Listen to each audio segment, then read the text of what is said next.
立夏后的艾草和生姜真是绝配，很多农村老一辈人过了立夏就会喝艾草茶，它的好处外面拿钱都买不到，很多人都没有见过，更没有吃过。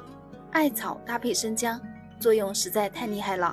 今天就用艾草跟大家分享一个我奶奶吃了一辈子的做法。艾草有着百草之王的美称，也被称为女人草，特别是对我们女性朋友非常的友好，家里有女人的都能用得上。首先我们把摘回来的艾草处理一下，把它的叶子和嫩芽摘下来。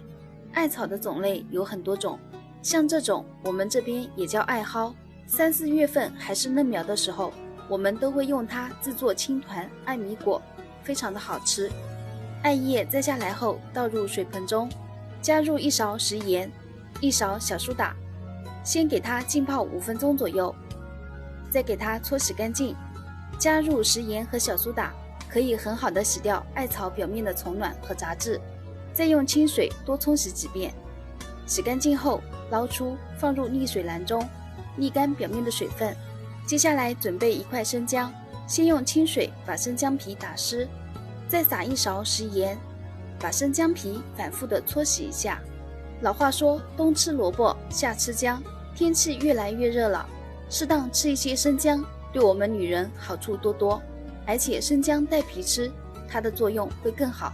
清洗干净后，再把生姜切成细丝，切好放入盘中备用。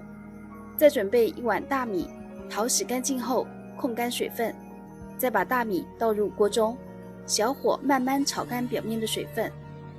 等到大米完全炒干水分后，再加入刚才切好的姜丝，继续用小火慢慢翻炒。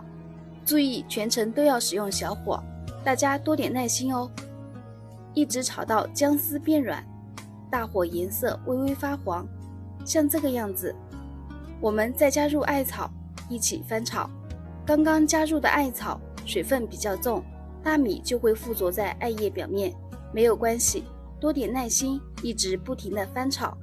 不怕烫的朋友也可以像我这样用手抓起艾叶，不停的来回抖散，这样就可以加速艾草水分的蒸发，缩短炒制的时间，直到把姜丝和艾叶中的水分完全炒干，炒到像这个样子就可以了。盛出放凉，放凉后再找一个干净的密封罐装起来就可以了，密封保存，随吃随取，只要不受潮，1年都不会坏。想吃的时候取1勺，喜欢吃甜的还可以加冰糖，用开水冲泡就可以了。这样做的艾草茶特别的清香，口感清甜，还挺好喝的。家里有女人的，您就收藏起来，自己也做一份吧，真的好处多多。如果您还知道艾草的其他吃法，记得在评论区和大家一起分享哦。我是米奇，我们下个视频见。